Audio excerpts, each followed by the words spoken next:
Lucky রোবাস কুকিংয়ে আপনাদের সবাইকে স্বাগত জানাচ্ছি। তো আজকে এই যে কুচি কুচি করে শিমটা কেটে নিয়েছি। আমি কিন্তু অত সুন্দর করে সবজিটা কাটতে পারি না, তো যতটা পারি চেষ্টা করেছি সুন্দর করে কাটার জন্য। তো মোটামুটি বেশ ভালোই কেটেছি। তারপর এটা কাটার আগেই খুব ভালো করে ধুয়ে নিয়েছি, কাটার পর আরেকবার ধুয়ে নিয়েছি, পানি ঝরিয়ে নিয়েছি। চুলায় কড়াই বসিয়ে এর মধ্যে আমি তেল দিয়ে দিলাম, পেঁয়াজ কুচি, রসুন কুচি আর কাঁচামরিচ দিয়ে একটু নরম করে ভেজে নেব। তো সকাল সকাল গরম ভাতের সাথে বা রুটির সাথে শিম ভাজি খেতে আমাদের তো অনেক বেশি ভালো লাগে। জানি না আপনাদের কেমন লাগে। তো শিম ভাজি কিন্তু আমার অনেক পছন্দের। তো এই যে পেঁয়াজ মরিচ কিন্তু ভাজা হয়ে গেছে। এখন এর মধ্যে আমি কেটে রাখা আলু আর শিম দিয়ে দিব।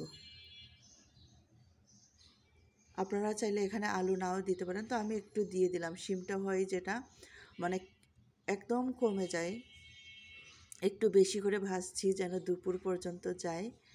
দুপুরের জন্য একটু রেখে দিব, সেই জন্য একটু বেশি করে ভাজি করে নিচ্ছি।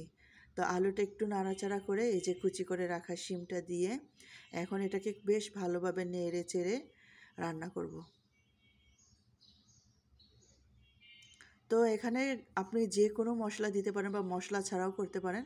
তো আমি একটু করে মশলা দিয়ে দিলাম, হলুদ গুঁড়ো দিয়ে দিলাম, মরিচের গুঁড়ো অল্প করে, ধনে গুঁড়ো অল্প করে, জিরে গুঁড়ো আর দিয়ে দিলাম লবণ। এখানে চাইলে শুধু লবণ দিয়ে সাদা ভাজি করা যায়, তাহলে কিন্তু খুব ভালো লাগে সেটা খেতেও। তো আমি এমনি সাদা ভাজি করেছিলাম, সেটা আপনাদের সাথে শেয়ার করা হয়নি। আজকে আমি মশলা দিয়ে ভাজি করছি, সেটা শেয়ার করছি। তো এই যে মশলা দিয়ে খুব ভালো করে নেড়ে চেড়ে এটাকে কিন্তু এখন আমি ঢেকে রান্না করব। ঢেকে রান্না করলে শিমটা একটু তাড়াতাড়ি নরম হবে, আলুটাও একটু নরম হবে।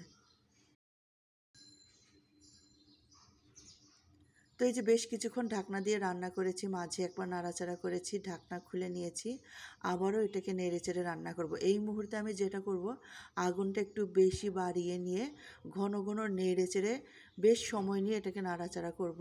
তাহলে যেটা হবে খেতে অনেক বেশি ভালো লাগবে। কিন্তু আমি আগুন কমিয়ে এটা যদি ঢাকনা দিয়ে রান্না করি, সবজিটা আমার সেদ্ধ হলেও খেতে অতটা বেশি ভালো লাগবে না। আর আমি এটা তেল কম দিয়ে ভাজছি। তেল বেশি দিয়ে ভাজলে অবশ্যই খেতে আরও বেশি ভালো লাগতো, কিন্তু আমি একটু তেল কম দিয়েছি। তো এই যে এরকম করে আগুনটা বাড়িয়ে ঘন ঘন নেড়ে চেড়ে এটা কিন্তু আমি ভাজি করে নিচ্ছি। এতে করে নিচে লেগে যাবে না, খেতেও অনেক মজা হবে। তো এইরকম করে শিম ভাজি করে খেলে, যারা খাননি অবশ্যই খেয়ে দেখবেন। আমরা তো খাই, আমার তো খুবই ভালো লাগে। শীতের সিজন শেষ হয়ে গেছে, শীত হালকা আছে, আর শীতের সবজিগুলোও বেশ ভালোই পাওয়া যাচ্ছে। তো ভাজিটা হয়ে গেছে, আমি এখন নামিয়ে নিব। সাথে থাকার জন্য আপনাদের সবাইকে অনেক ধন্যবাদ জানাচ্ছি।